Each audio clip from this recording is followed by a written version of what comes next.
Hello students, welcome to EduBlossom. We are doing chapter Combustion and Flame, and now we are going to do its third part. In this part we are going to study about the methods to control fire. So let's proceed with this. How do we control fire? Actually, before controlling the fire, we need to see what are the three essential requirements for producing fire. Three things are required: fuel, air supply, and ignition temperature. If all these three requirements are fulfilled, then we can produce fire. But if we cut off even one of these requirements, then the fire will automatically come under control.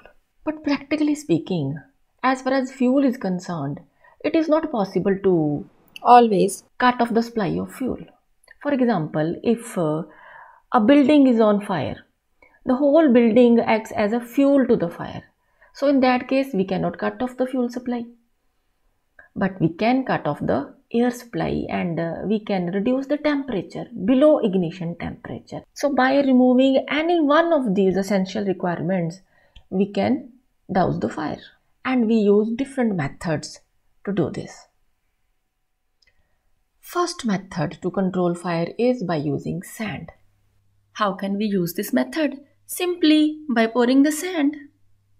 So a lot of sand is poured over the fire so that it covers the fire. And when it covers the fire, it cuts off the oxygen supply.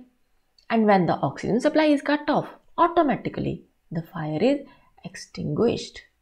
So this is an easy method of fire extinguishing. But this method can only be used when the fire has not spread to a large area, when fire is restricted to a limited area only.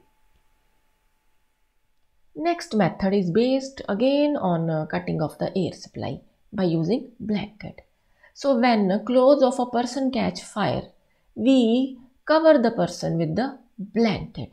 So this way, by wrapping a blanket around the person, we cut off the air supply. So the fire is extinguished. Third method is by using water. You might have seen if some house or some building catches fire, we call the fire brigade. Firemen come in these red color vehicles having the water tanks and big water hoses are there. And these firemen, they throw water under pressure on this fire.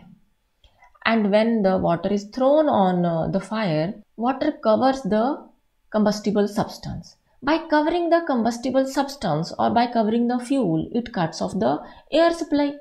Secondly, water gives cooling effect to the fuel or to the combustible substance.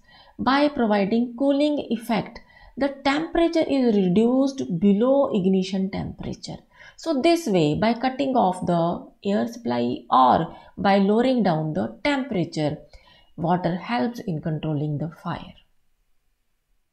But water cannot be used always for extinguishing fire, especially when some electrical equipment is on fire. What happens? For fires involving electrical equipments, water may conduct electricity and it may harm the persons trying to douse the fire. So water cannot be used to extinguish fire in such cases. Similarly, if some inflammable materials like petrol catches fire, then also water cannot help in extinguishing fire because petrol is lighter than water. So when we throw water on the fire, petrol being lighter comes on the upper side and it continues burning. So in the cases of electrical equipments or in cases like inflammable materials like petrol, water cannot help us to extinguish fire. In such cases, we use carbon dioxide to extinguish fire. Why? Because carbon dioxide is heavier than oxygen. As it is heavier than oxygen, so it covers the fire like a blanket and it cuts off the oxygen supply. So when the oxygen supply is cut off, the fire automatically comes under control. So this way carbon dioxide helps in extinguishing fire. Rather in cases like electrical equipments or cases like petrol, carbon dioxide is the best fire extinguisher. How can we use carbon dioxide in extinguishing fire? This carbon dioxide can be stored in small cylinders and it is stored as liquid at high pressure. The way LPG is stored in LPG cylinders at high pressure, similarly carbon dioxide is also stored as liquid in these small carbon dioxide cylinders. And when the carbon dioxide is released from this nozzle, carbon dioxide expands enormously in volume and cools down.